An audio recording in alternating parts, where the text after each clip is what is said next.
Cheers guys, I hope that all of you are doing really well. And in this video I wanted to do a little demonstration about how to use kefir grains in order to make homemade kefir. Now for those of you that don't know what kefir is, it is a milk-based drink that originated in the Caucasian mountains, and it's considered one of the healthiest drinks for your gut and for your digestive system.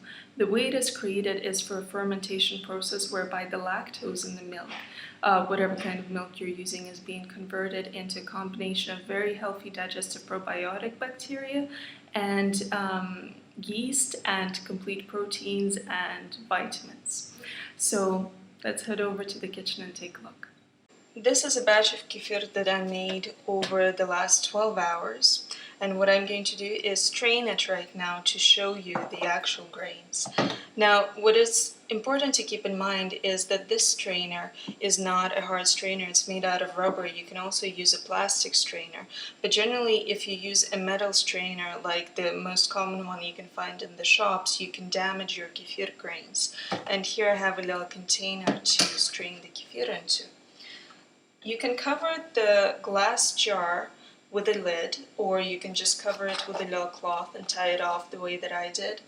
And you leave it in a place that's not in direct sunlight, desirably something a little bit cooler and a little bit darker. And depending on the temperature of the room, it will take about 12 to 24 hours for your grains to convert into kefir. Once you start seeing some separation between the different layers of milk, you know something is happening.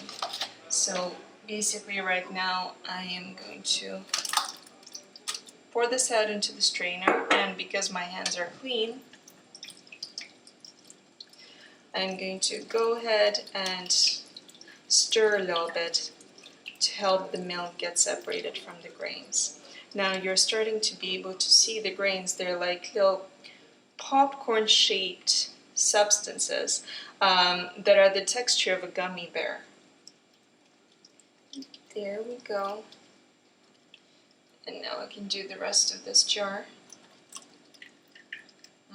And the general rule of thumb is you take 1 tablespoon of these kefir grains and you add in 1 cup of milk.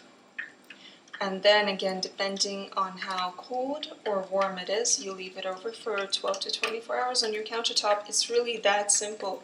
That's all it takes. And then you made your own kefir, which is generally much better than just buying the store-bought kind, because you never know, it might be made not with actual grains but with the powder or mixed with something else like sweeteners.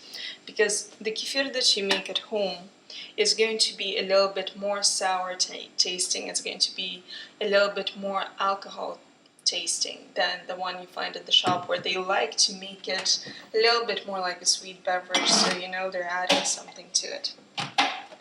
So now I can go ahead and pour myself a cup of kefir. In the meantime, I'm going to show you one more time what the grains themselves look like. And once you're done with them, you can go ahead and you can wash them out in the strainer.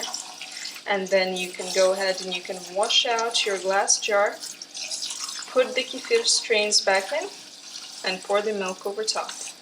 And that is all it takes, guys. Cheers, and to your digestive health.